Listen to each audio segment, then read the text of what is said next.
Welcome back to Morning Express. Time now for Person of Interest. And in the studio this morning, our focus is Emuhaya Member of Parliament, Dr. Wilber Ottichilo. Now, in 2015, an InfoTrack poll ranked Dr. Wilber Ottichilo as the best Member of Parliament, the best elected Member of Parliament in the country based on his approval ratings from his constituents in Emuhaya. He was re-elected after the 2013 general elections as well. Dr. Ottichilo, many thanks for joining us in studio this morning. Thank you very much for inviting me to KTN studios. I understand you're also the governor aspirant for Vihiga County. Yes.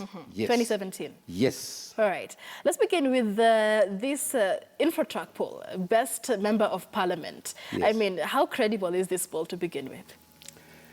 Well, any polls there is scientific. First, I want to say when it was done, I was not aware. Right. I was just shocked when I woke up in the morning and I found that I was on the headline on the Nation newspaper that I was the best rated member of parliament. So I was very excited. But later on, when I learned how they did the polls, and finally I said I was very happy that out of all the 290 members of parliament, I could emerge out to be the best. And I thanked my people of Emuhaya for real having confidence in me, because they asked the people of Emuhaya. I was not privy to it.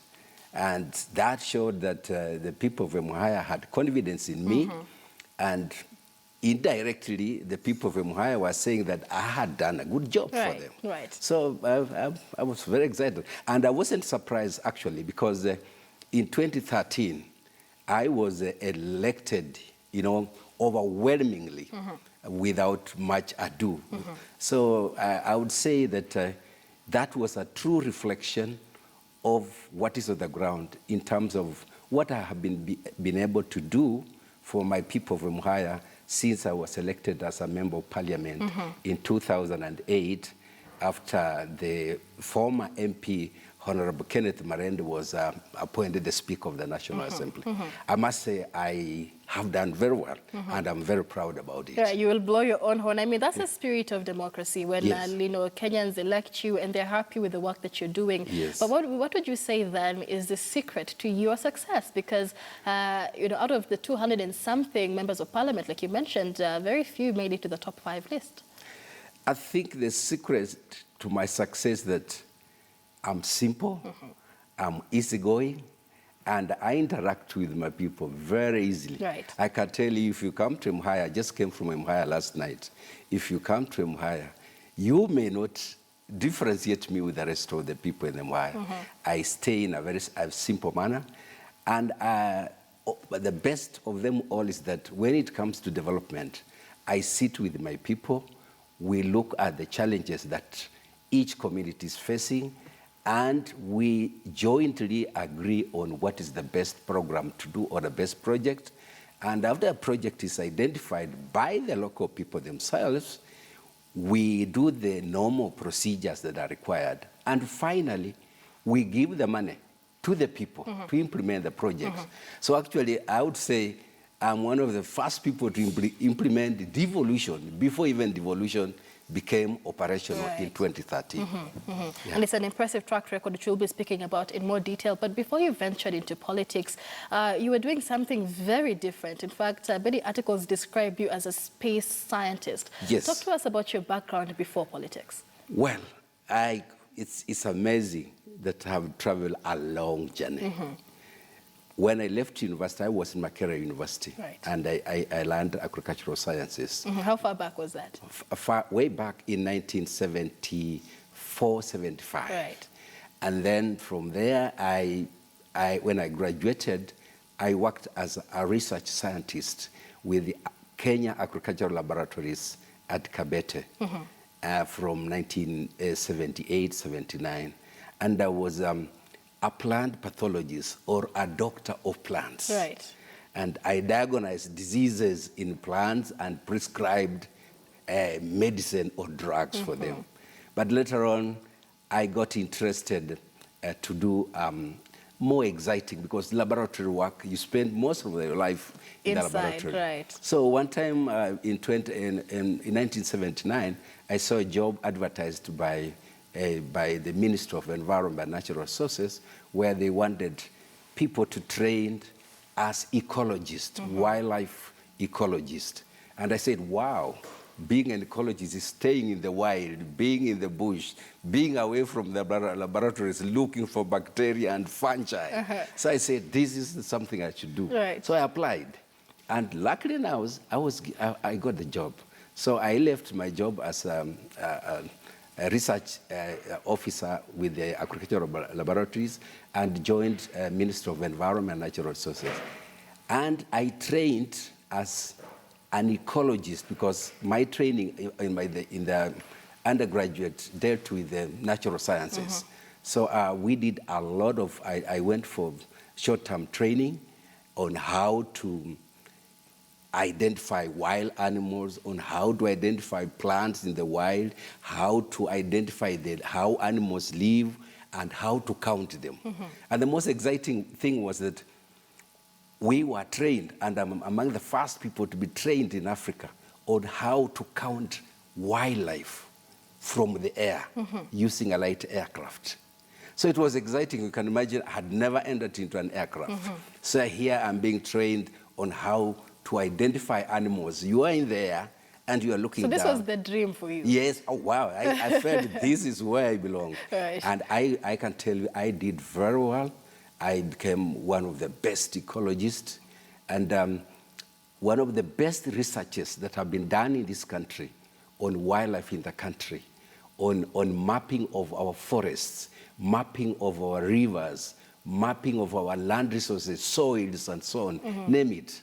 I am one of the pioneer researchers who did that. Right. And after that, that's how I got into space science, because when you fly in an aircraft, you are collecting information without coming into contact. You are in the air and you are looking down and you are collecting information, taking photographs.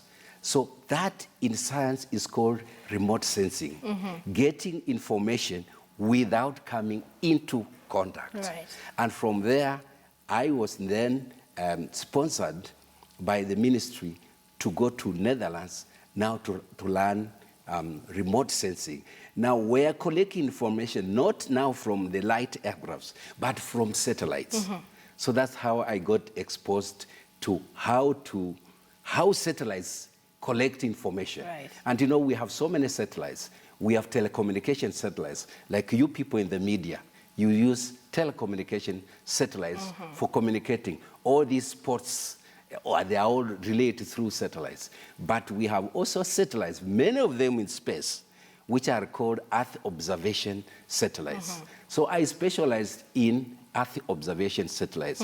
How those satellites are configured, what type of information they collect. So each satellite is configured in a manner to collect a particular information. Right. If you are interested in vegetation, then there are certain configuration that is done. If you are interested in agriculture, if you are interested in geology, if you are interested in exploration. So I got to learn that, and I went to one of the best institutions in the world called, International Institute of Earth Sciences and Geoinformation in the Netherlands. And then from there, I got a higher diploma, and then from there came back, and then I was taken back to the US. And you know, the US, that's where the mother of science is. Right. That's where the satellite technology came from. So that's how I now got exposed to real NASA, not the NASA now of politics, but the NASA of science. You know, the National Aeronautical Science and Administration. Right. So I was able to do my master's in the US in space science. Now, collecting information from space on Earth. And also collecting... So you didn't have to go to space? No, you don't have to. But the satellites are in space.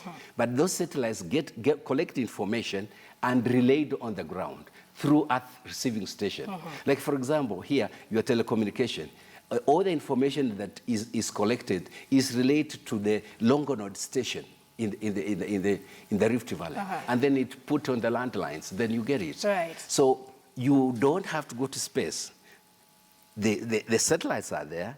They are controlled from our ground stations, and then the information is relayed to you. And then my specialty is once the information once it comes is in a digital form, 1 and 0. Right. And then it's me to convert that digital form into now normal form. I know how to convert. Oh, so this is all that coded language that some of us have only seen in movies, and you wonder how anyone can make sense of so many numbers. Yeah. So that's where I have been, and then after that, I've been involved in this until I did even PhD in space science, how to use Earth observation satellites to collecting information on the Earth, on everything.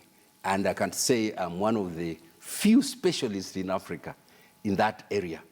And I have done a lot of training of Kenya. Most of the people you might find in Africa trained in space science, I bet I have met them or I've trained them. You've trained so them. I came from a very sophisticated science, and then I came to politics. Yeah, so what is a man like you doing in politics? Well, sometimes, it's an iron of life. But you see, in life, it's full of many things. You do the most complicated things, but the actual life is simplicity. So at what point did you join politics? I joined politics in 2007. 7 is when actually I decided to get into politics. But I actually didn't decide. It was a push from my people. That they felt that while I was doing all these sciences, I was always in touch with my people. And I've worked in many places. Apart from, after I left government, after I did all these things, by the way, I left government, I was employed by the United Nations Food and Agricultural Organization. And I was in charge of the Greater Horn of Africa, from Egypt all the way to Southern Africa, in charge of food security and early warning. And every week, I used to produce, my department used to produce early warning bulletins on how much rain is going to come to fall in various places, how the crops were performing, and from satellites we were able to estimate how much food was going to be harvested in various areas, and then we could then calculate whether we have shortfalls or not. We were monitoring drought, even as this drought that is already devastating Kenya. It's easy. It was predicted way back, and that's why we should not be, saying that drought is here, because it was predicted way back. We should have prepared for it. So I worked for FAO for about almost 5 years, and then I got fed up in again doing, you do this work for some time, and then while I was working with the FAO, I was flying from London to Nairobi, and then I saw an economist in a magazine, and when I flashed it, I saw World Bank were looking for scientists to work in Kenya in a wildlife organization to restructure the science, the organization, and so on. So I looked at it. I wasn't very keen, but it sounded very good. So I said, wow, when I reach Nairobi, I'll just write them a letter. I'll send them an email and so on. And when I did, I was called for an interview at the World Bank here. And when I went, I found it was KWS. So I did the interview, and I was... So you came back to the first point where you started. Yeah, I came back again, you can see. And when I came back, when I did the interview, I was recruited to be the chief scientist of Kenya Wildlife Service. That was in 1992. Right. And I was given the challenge now to set up the research, wildlife research, which you remember had started with. Set up a research, wildlife research, and come up with the planning. So I was in charge of research and planning. So I worked briefly with Richard Leakey, and then he left, and then we worked with Dr. David Weston. And I can tell you, we did a marvelous job. We restructured KWS, and we set up a new structure of research and planning. and we focused wildlife conservation to be based on research. And most of the wildlife research that has been done at KWS, and particularly the management plans, were done by my department. Right. So I worked there for quite some time, another 5 years, and then I left again, because after being again... You got bored again. Yeah, and then when I left, then again, I saw another job advertised by, again, United Nations Economic Commission for Africa. They wanted specialists in remote sensing to be the head of an institution of training in remote sensing, GIS. GIS is a new technology. Actually, I was part of the development of GIS technology when I was in the US. In fact, the father of GIS is my mentor. So I said, wow, now I've been in the wildlife for quite some time. Why don't I now go to teach? So I applied for the job, and again, I got it. So when I got it, the Economic Commission for Africa is based in Addis Ababa. But they told me the institution is Nairobi. The institution is called Regional Center for Mapping of Resources for Development. It's based in Kasarani. So I went there. I found the institution was there. It had been run down by the previous leaders. So I was told to reorganize, restructure the organization, and be able to make it be a world-class training institution for remote sensing, GIS, GPS. You see, this is GPS technology. We have been with it for many years. It's only that you people just came to know about GPS, this Uber thing. You are just knowing it, but some of us knew it even 20 years ago. Right. So I became the Director General of the Regional Center for Mapping of Resources for Development. And that's where I was from the year 2000, and I stayed there until 2007, when I now decided to go into politics. But I can tell you, in my 4 years at that center, actually, I always look at it with a lot of nostalgia, because it was a place where I transformed the lives of so many people. And I trained many people in Africa. I trained many people. Most of the institutions in Kenya, our universities, Moi University, Nairobi University, I introduced to them all these technologies of remote sensing, GIS, the Jomo Kenyatta University of Agriculture and Technology, the Department of Geospatial Engineering. I was part and parcel of the setting up that department. Right. So I have Very been interesting. everywhere. I mean, you've had quite the life. Yeah, so And, I have never been bored in my life. And a streak of good luck, because every job you seem to apply for, you also got. Yeah, I always get. But let's focus a bit before we move on to your stint in politics on your experience.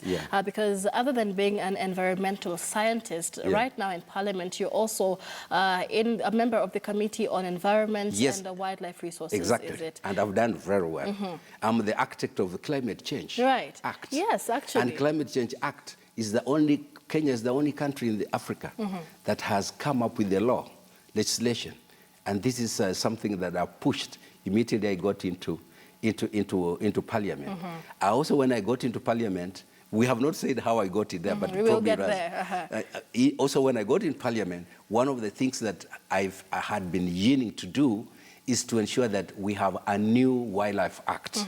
Because the act we had was an old, archaic act, which was not in consonance with the current management principles. So again, I worked very hard with the Committee on Environment and Natural Resources to come up with the Wildlife Act, which came into force in 2013. So we have one of the best innovative wildlife law in this country. It's only that it has not been implemented well.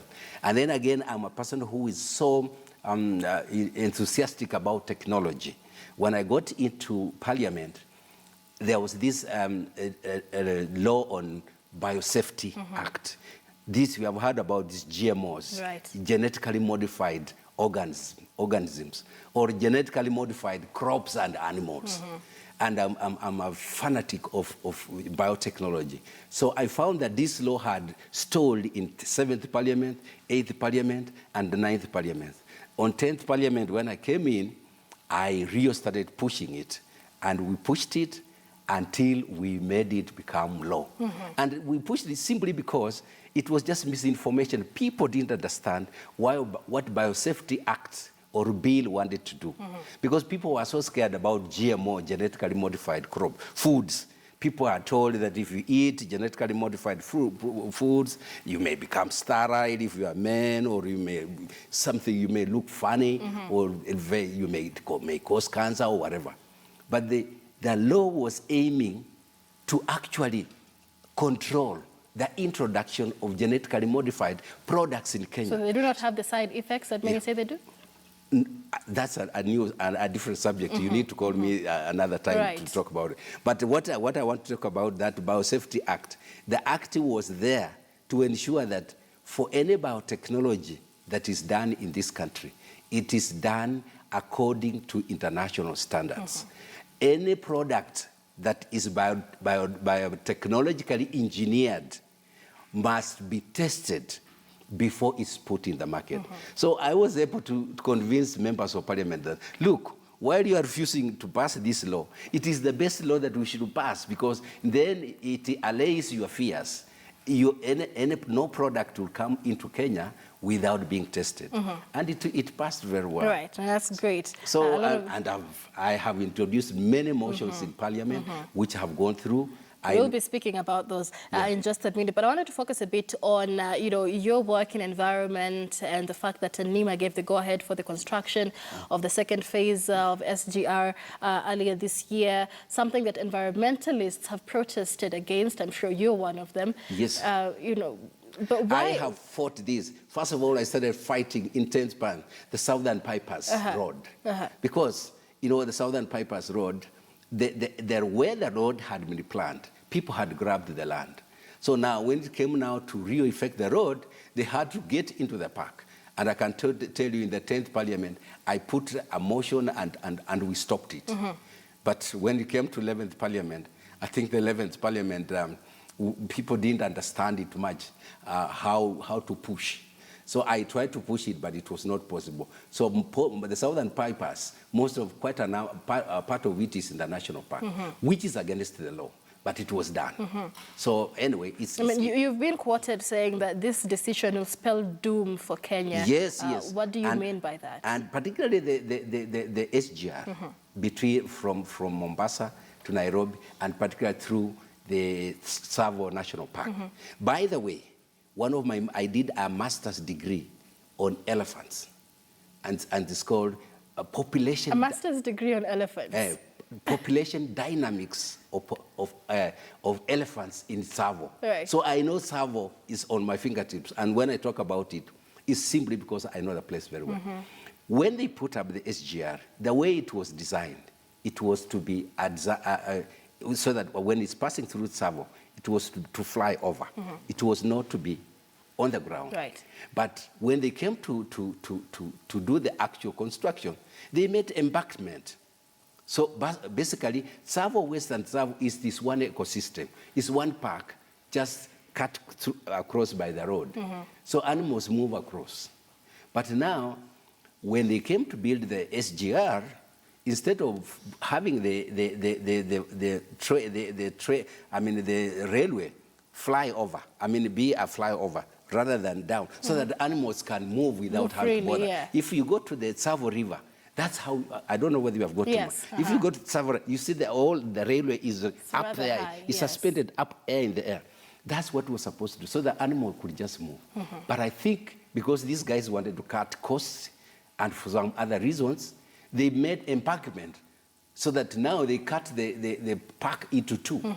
Animals can no longer move. Now it's a wall. And then they made a wall, and somebody told them that we can make gates, so that the animals are not all that intelligent to go through small gates.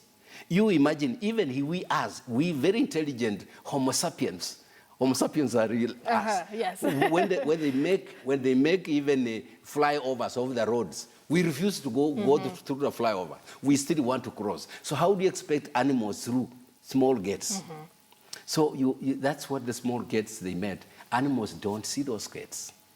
So animals, when they come, they find an embankment. Right. And what has happened is now there is a very major human-wildlife conflict in Taita Taveta. And elephants are killing people there almost every week. And you know, elephants migrate from Tanzania, Mkomazi National Park, into Kenya during the dry season and go back. But now elephants cannot, because they have made this embankment. Right. And So they've made these small gates. side. And they've made these small gates where they assume animals are so intelligent that they'll go walking and find out where the gate is. But you can know that animals are so intelligent that they will not do something they have never done for centuries. So when they find this a blockage, they will know something has gone wrong. So that's why I've said, and I continue saying, that the SGR has spelled doom for the death of Tsavo National Park. And I can tell you, it's a matter of time. In the next 10 years or so, this park will be completely gone. And particularly for the large herbivores, the elephants, because the elephants can no longer move. And you see, their life is bent on movements. Elephants consume a lot of food and a lot of water, and they move lots of distance in a day. They move as fast as 60 kilometers in a day. So now that's been done. It's gone. So that's something that's worrying us. And equally, as we are saying, even now as they put the railway to pass through the Nairobi National Park, again, this also spells that for the death of Nairobi National Park. Because once you put Nairobi National Park, unlike Tsavo, it's a small area. And now once you put in the train, okay, it will be a flyover train. But because of the frequency of a train passing, because there will be so many of them, they will cause the animals stress. And you know, when animals are stressed, they cannot reproduce. I think even the human beings, when you are also stressed, you may not want to, you know, you know what I mean. So I can tell you the animals will be stressed, and you know, it will be, eventually the animals will just disappear. They cannot feed. When they're about to feed, there's a train passing. So you know. That's very interesting. All right, let's move away from that now and focus on your political beat. So 2007 is when you got into politics. Why Emuhaya? I believe that's where you come from. Yes, I come from. So you know, how did that happen? You know, in 2002, I was one of the key opinion leaders in Emuhaya. We wanted change. And we felt that since independence, most of the MPs who had been there, they were not real there for people's development agenda. So in 2002, when things real were out there to change, I decided I was one of the opinion leaders, and we wanted a new leader. So in the process, I mobilized all the professionals from my area, and we said we come up with a strategic plan.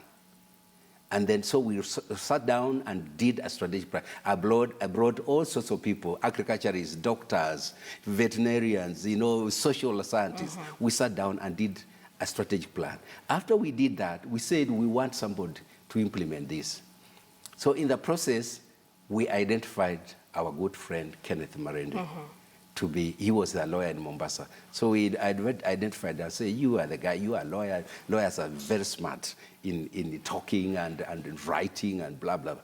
So we told him, okay, we would like to support you. So we did support him to implement that strategic plan. But unfortunately, he won. We supported him and he won. But unfortunately, when he got into parliament, he did not want to implement the strategic plan. Right. So the whole thing now, most of the professionals came back to me and said, oh, Dr. Ottichilo, look, you are the one who made us do all these things. But now, look, our MP is not ready to implement it. What do you do? I said, there's nothing we can do. So they told me, the only thing, we shall only forgive you when you come and implement this yourself. So that's how I got into post. So that's when I said, okay, fine. It's the case. When the election comes, I'll offer myself rather than support somebody else. Right. And this was the first ever strategic plan for that region. Yes. That was what, in 2008, I believe. In fact, it was a 10-year plan. 2008, and we wrote a strategic plan for 2008 to 2018. 1 year left to 2018. Yeah. How has the implementation of the plan on the ground We have implemented in totality the whole strategic plan, and now we're even in the phase 2. In fact, we had planned that in 10 years, would be able to achieve what we thought was a Herculean work to do. But when I got in, and with the support and the rapport and the ECDF money that was there, I had, because I was a world figure, I mobilized quite a lot of money. I had many people, many donors who could give me money to do many things. So we were able to do most of those things like infrastructure. I did most of the road infrastructure, opened up Emuhaya, and people said, wow, this is what communication means. If you want development, just have communication, have road infrastructure, and the rest just fits in. So I opened up the roads. Schools had become moribund. Schools where people had been using cow dung to smear the floors. We removed that. We made the, cement. We did everything. So everything just changed. So we have implemented the strategic plan. We actually, in 2014, we had to redo it. So we have redone it for now, 2014 to 2019. All right. And that's very interesting that you fulfill this, because a bigger issue when it comes to members of parliament is the use of CDF money. We've had National Treasury fault members of parliament for misappropriation of these funds. Not a single resident of Emuhaya can come and say any CDF money has been misappropriated. No, because the money, we sit together with them. We plan with them. And after we plan, first of all, we start the process. They identify the projects. Because the first thing to do in any project planning is to identify the projects. Once you identify the projects, you see what you want, and then now you cost it. Once you cost it, then now you say, where do I get the money? So we sit with them. We start with identification of the project, costing, and once we have costed, we know how much money is coming in as a CDF fund.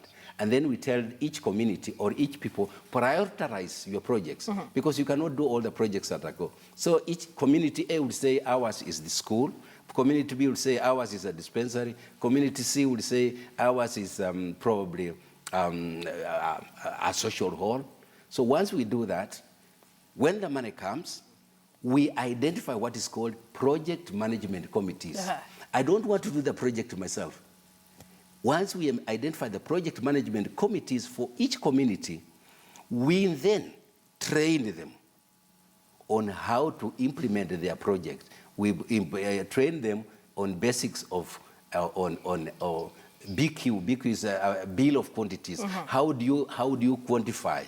If you want to buy cement, you want to buy nails, you want to buy mabati. So we take them through a process. We identify within their area what are the costs of cement, what is the cost of sand. So we know the prices of all these things within their locality. So they go out there, they do their own bill of quantities, they come with it, we approve based on the prices, because we give them price indications, because most of the money is lost in procurement. But we do due diligence so that we know within your locality, a bag of cement will not pass this amount of money. So we know exactly. If you overestimate, we tell you, no. Right, which is what a lot of politicians have been accused of doing. Yeah, we will tell you, no. We know that shop A cement costs this much. We know this owner of those lorries, the lorry costs this much of sand. So we do that, and then we teach them on monitoring and evaluation. How to monitor their project, how to evaluate it. And once they have been trained, we give them the money. They open an account for that project in the Kenya Commercial Bank or Equity Bank, whichever they choose. And then one of our members is a signatory, a member of our CDF committee, to ensure that when the money is withdrawn, it is withdrawn for the particular purpose. But so when they withdraw the money and now go to procure, when they procure the materials, before they start using the materials, our evaluation and monitoring committee within CDF must go and authenticate the materials. And for example, you know, we know cement, how much it can construct, because the artisans will tell you a bag of cement, the mixture is known. Right. They will tell you how much it costs. So with that, we have been able to empower the people to do the work. And we are putting mechanism, control mechanism in such a way that they cannot steal. Because even if you try to steal, we will just catch you up. All right. Yeah, That's so for that reason, people have done their projects very well. And the good thing is that within the budgeting, it is clear within the CDF Act that 5% of the money on each project is for management of the project. So we tell them 5% of the money there is for the management of the project. So the money is already there for you to manage it. So you should not attempt to steal anything. Right. All right. And I'm taking a look at our social media pages and a lot of feedback coming in. Michael Ndeda here says, Dr. Ottichilo is the best governor Vihiga could have. He is not a grabber. But we haven't even talked about your bid for Vihiga governorship. We better do that before we just yet. Michael Ndeda also says, Dr. Ottichilo will transform Vihiga County. When we elect him as governor this year, he has a good plan for our county. Abraham Ropp is asking, do you see Mudavadi getting the NASA ticket or even the running mate? If it happens, will Kalonzo stay? So a lot of politics coming in politics. here. We can go back we'll to be that. talking about that. But I see one from Cyrus Mudhoka says that I said Emuhaya Member of Parliament is named Nick Mwendwa. I apologize profusely for that. I was speaking to Dr. Wilber Ottichilo, who is the Member of Parliament for Emuhaya constituency. I do apologize for that. All right, so let's speak about your bid for governor of Vihiga County. The current governor, as we speak, Moses Okaranga, has received a lot of backlash from social media over a lot of development projects in the region. The most recent, I believe, is the construction of a toilet. For a county. 11 million. Yes, 11.3 million shillings for a toilet. A toilet which is being used by workers of a radio station. Very small radio station owned by the county. Radio station. Right, so there's been commissioning of mud houses for the elderly at exorbitant you can imagine prices. Commissioning mud houses and saying they cost 250, 300, 100,000. Yes, and this scandal has become a fodder, especially for aspirants who want to succeed him. Are you using this to your advantage? No. By the way, Reverend Moses Okaranga is my good friend. We have known each other for a long time, and we are good friends, and we meet, we talk. But my concern is that he has not been able to deliver. And I have always told him, my friend, you are my good friend, but you have not delivered for the people of Vihiga. So, and it's for that reason that I've come in and said, look, I want to take up this job because I believe I can do it better. Why? Because I have the capability. I'm a tested product. And you can come to Emuhaya to see my work. But the most important thing, I think, for me, he has failed because of one major reason. He didn't take the best people to work for him. If you look at the type of the so-called the CSC, County Executive Committee members, the so-called ministers, the people he chose are people who didn't have the experience. Most of them are retired guys who had retired, they were in the village, just, enjoy. These are the people he brought on the board. Even if you look at his chief officers, he did bring in experienced people. And even when he brought in experienced people, he deployed them in wrong sectors. And then once enough, he didn't have a vision. If you don't have a vision for what you want to do, forget it. The first thing you should have done is to come up with a county integrated development plan or strategy. And I believe that's what you're going to bring in. What's your vision for Vihiga County? That's the first thing you have to do. Before you even know how much money you want, you must come up with a strategic plan. And that strategic plan must be participatory, must come from the grassroots. And that's why we asked for devolution. Devolution is taking the decision-making from the ivory tower to the local man and woman, to the Wanjiku in the village. So we must have a strategic plan that is driven, community-driven. So once you identify the projects at the community level, put a priority on them, then from there, when you get now the money that is transferred now into the county, is now when you can now say our priorities are this. So you have to put various priorities. Quick wins, you know, as a leader, you must have quick wins. Projects that you do within 3 months, people can see what you have done. Otherwise, if you take a project, a road construction, takes about 3-4 years, people will not see anything. You must do things that can be able, people can see quickly. And then you have to have flagship projects. Flagship projects are long-term projects, but they have a major economic impact. On the region. On the region. So for me, I think my good friend, Reverend Moses Agaranga, got into leadership. You know, if you get into leadership without a plan, then actually you're planning to fail. You're planning to fail. And just before you continue, I understand we have Kasemberi, a caller calling in from Emuhaya. Good morning to you, Kasemberi. What's your question or comment to your Member of Parliament this morning? Thank you very much. Good morning too. I'm watching Daktari on television. Hello? Daktari is, from his talks, is talking very well, and if all leaders were like him, I think this kind of that we are realizing in the country will not have been there.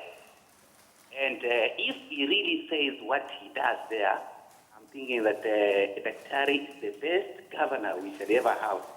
And if all leaders were like him, I think this country would be very far. Congratulations, Daktari. Thank you. Keep it up. You are going to be one.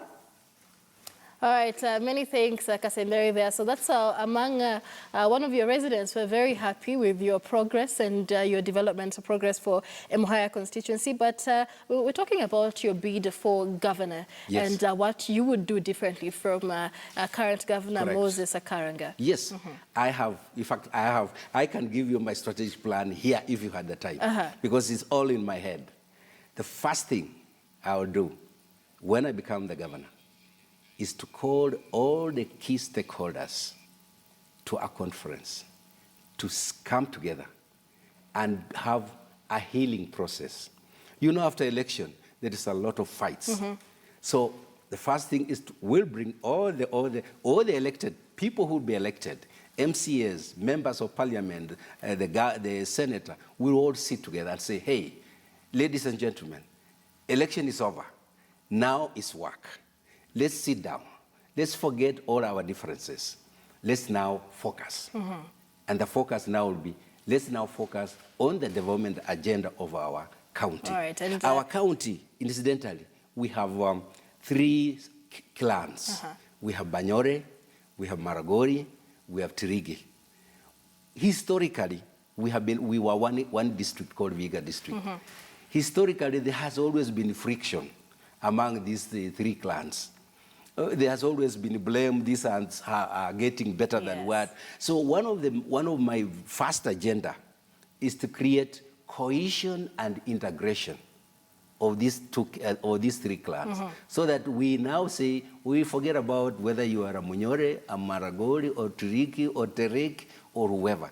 We want now to work as Vihiga community. And it's interesting to know why it's not been done before by leaders that have come before you. But before we continue, let's take another call. Odhiambo from Rongai. Many thanks for joining us this morning. What's your question or comment?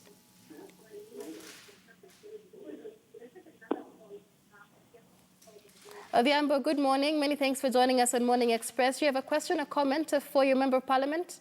Yes, thank you, Michelle. Go ahead. I have a question for Dr. Ottichilo. Yes. Go ahead. I have a question for Ottichilo. Yes. Yes, Ban Ottichilo. Yes. There's what we call alternative development. Yes. There's what we call alternative development. Yes. Go ahead, Odhiambo, we can hear you. Development. Yes. Vihiga County is known for so many people who are smoking marijuana. If you drive in the market, you cannot drive at a high speed because so many people are smoking bangies. What is he planning to do for the people who are smoking bangies in Luanda market? Thank you for your question number 1. Yes. My question number 2. Question number 2, all counties in Kenya have got integrated county development plan. And even Vihiga County has got one. If you Google on the internet, I'll just Google now, I got the Integrated County Development Plan for Vihiga. Why is he saying that is not there? Thank you. I would like him to comment on those two. All right, Okay. Odhiambo, many thanks for calling in from Rongai. Many thanks for watching Morning Express. All right, a lot of... all right, just before we continue, let's take another caller. Asterika's calling us from Nairobi. Good morning. What's your question this morning?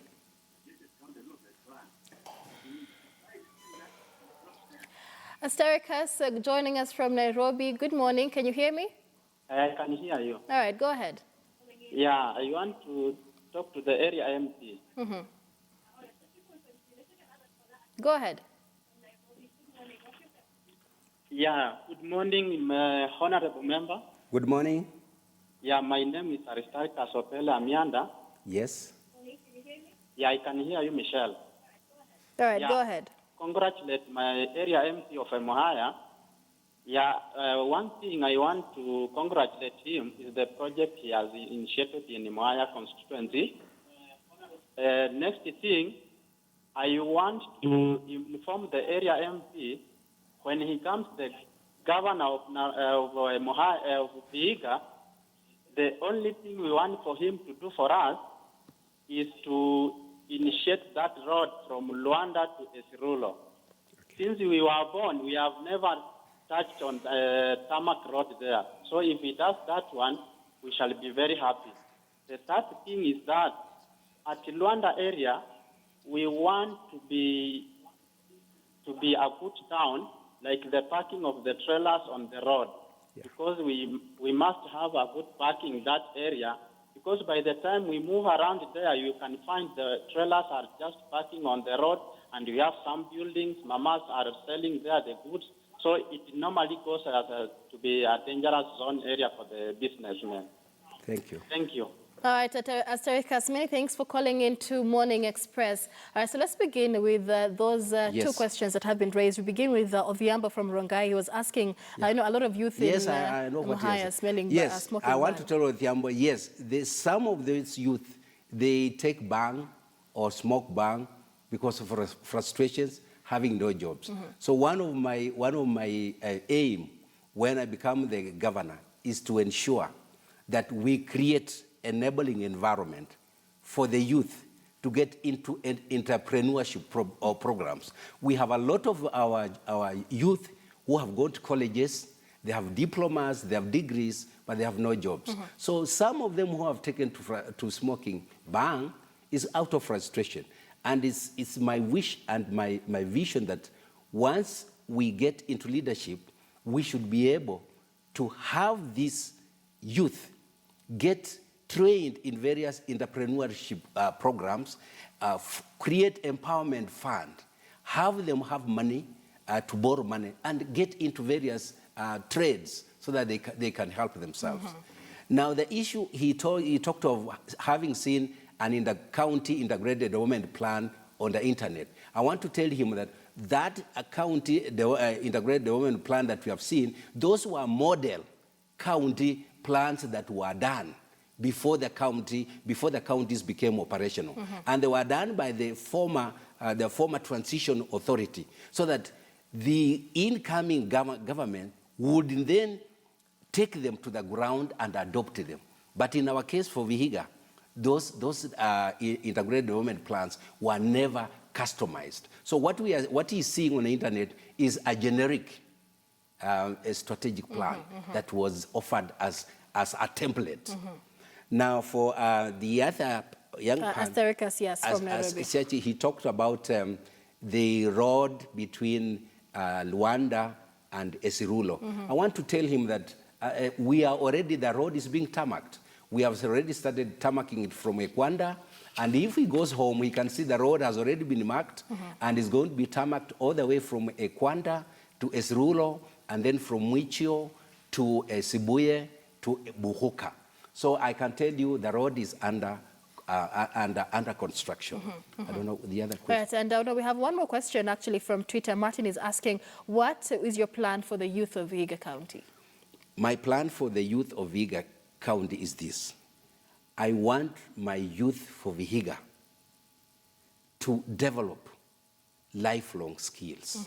The biggest problem with our education program, and I'm very happy Dr. Fred Madiangi is completely tearing our education system so that it can become relevant. Because our education system is not addressing the problems that we have. Most of our students are going to colleges to get degrees and diplomas that are not relevant, that cannot, once they graduate, they have to look for a job. For me, for Vihiga, I want, once I become the governor, I want, first of all, to revamp all the youth polytechnics and equip our 2 technical training institutes that are being constructed under the Ministry of Higher Education, so that most of our youth, I would want them to go for technical training. Even those who score A or B, I would want them to go for technical training. Let them go in for mechanical engineering, electrical engineering, entrepreneurship skills, and then from there, we help them form companies. And once they form companies under affirmative action. We give them contracts within the county, because under affirmative action for the youth, 30% of the tenders of the projects are supposed to be given to the youth, women, and people with disability. Once they are skilled, let's say they have a construction company, they come together, those who are masons, carpenters, those who are whatever electrical, they form a company. Once they graduate, we would use the affirmative action to give them contracts within the county. And once they start getting contracts, they will start employing their fellow youth. And in the process, we will start creating jobs. And in the process, we will then interest more to go into technical. So I would like to see most of our youth. And we'll do this by making sure that those who are going to go, who would be willing to go to technical training institutes, we are going to give them bursary. We shall fund more than a half of their it's interesting that a lot of these very promising promises that you're making, but a lot of our viewers also asking, all of these things that you're promising to do are things you can also do as a member of parliament. So why are you running for governor? For example, I can tell you what I'm promising, like for example, youth polytechnics. When I took over as a member of parliament in Emuhaya, all the 3 youth polytechnics in Emuhaya had collapsed. They were not working. I can tell you, and anybody who is asking it, I have refurbished them, I have reconstructed them, and they are functioning. Let them go to Nzalwa Youth Polytechnic. It's one of the best polytechnics now we have in Emuhaya. Let them go to Emokun's Youth Polytechnic. It was dead. I did all the new buildings. I built the new workshops. I look at my Maseno Youth Polytechnic. It was down. We went, we rehabilitated, we put computer lab, we have done everything. So there is even a Matete Youth Polytechnic, which was completely run down. So I'm saying, yes, I'm talking of something I've done. So my youth polytechnics, and I can tell you, any of the youth who go to this youth polytechnic in my constituency, we give them priority on bursary. Their bursary is assured. Right. Because I wanted them, from there I know these are people who are going to create jobs. And I can tell you, even someone like in Salwa, we even introduced beauty. These ladies where they do beauty entrepreneurship, making hair and all these things. And those girls come from there and they go to Luanda and they make salons and they make their money. All right. Yeah. All right. In fact, most of my boys who come from Zalwa and so on, they are in Luanda as mechanics, as electricians. I am doing it. Anybody who doubts it, come. I'm ready to take you to Emuhaya next weekend. All right, a great job, and many thanks for speaking to us here on A Person of Interest. This is a space scientist turned politician, member of parliament for Emuhaya constituency, Dr. Wilber Ottichilo, who is also the Vihiga County Governor aspirant, speaking to us here on A Person of Interest. And we'll take a short break here on Morning Express at this point. For those on our KTN Home channel, remember Life and Style is coming up next. But for those on KTN News, we'll be back with our top stories this hour, and we'll have much more later on. Don't go too far.